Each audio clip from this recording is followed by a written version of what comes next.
Hello friends. तो हम लोग आज फिर एक क्वेश्चन लेके आए हैं जो कि CSIR नीट जून 2018 में पूछा गया है। ये हम लोग का जो है कॉम्प्लेक्स एनालिसिस का सीरीज चल रहा है, और इसमें हम लोग अभी पार्ट बी से पूछा गया क्वेश्चन कलेक्ट कर रहे हैं। पार्ट बी से पूछा गया, दैट मीन्स कि यह MCQ क्वेश्चन है, MCQ क्वेश्चन है। अब हम लोग ये जो है हम लोग का फिर से एनालिटिक फंक्शन टॉपिक से रिलेटेड एक क्वेश्चन आ गया। तो एनालिटिक फंक्शन हम क्वेश्चन क्या कहता है पहले पढ़ते हैं। ये क्वेश्चन हम लोग का CSIR नीट जून 2018 में आया हुआ है।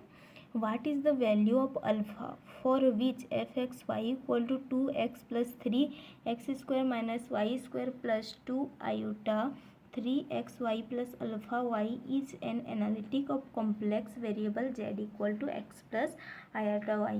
मतलब यहाँ पर हम लोग का एक फंक्शन f(x(y) दिया है और बोल रहा है कि यहाँ पर हम लोग का अल्फ़ा के किस वैल्यू के लिए यह फंक्शन एनालिटिक है, अल्फ़ा के किस वैल्यू के लिए यह फंक्शन एनालिटिक है।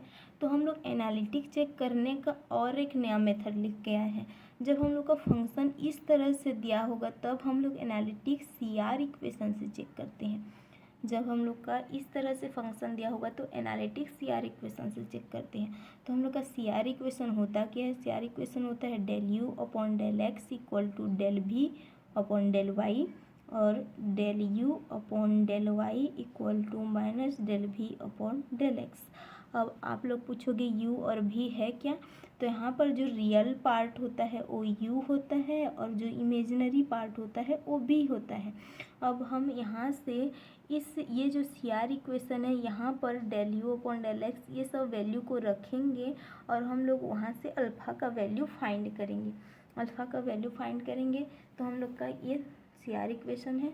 अब हम लोग जब del U यहाँ पर सबसे पहले तो U इक्वल टू लिख लेते हैं 2x plus 3x² minus y² ये है, और V इक्वल टू है हम लोग का V इक्वल टू है 2 3xy प्लस अल्फ़ा y।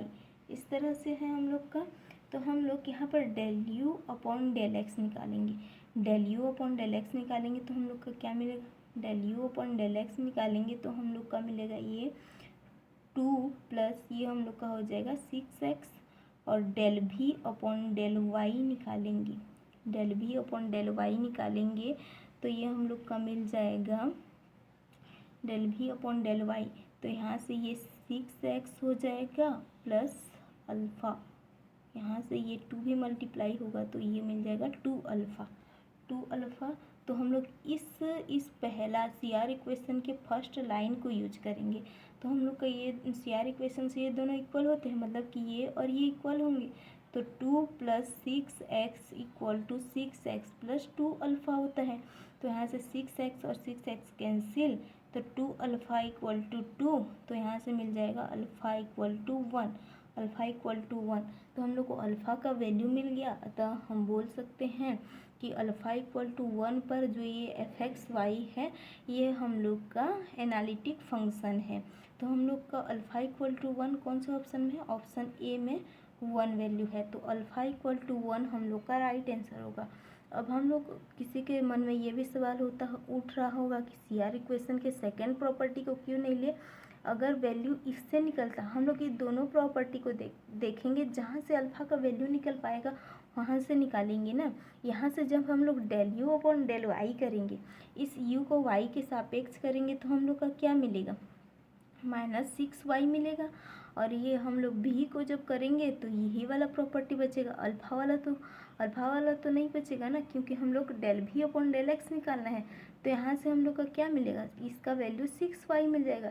तो यहाँ से अल्फ़ा का वैल्यू हम लोग नहीं निकाल सकते, इसीलिए CR इक्वेशन के हम लोग फर्स्ट वाले CR इक्वेशन को यूज किया और सेकेंड वाले से यूज नहीं होगा। सेकेंड वाला सेटिस्फाइड कर रहा है, इसको बता रहा है, क्योंकि del U upon del Y करेंगे माइनस 6y और यहाँ पे माइनस प्रॉपर्टी होता है, मतलब कि ये सेटिस्फाइड हो रहा है।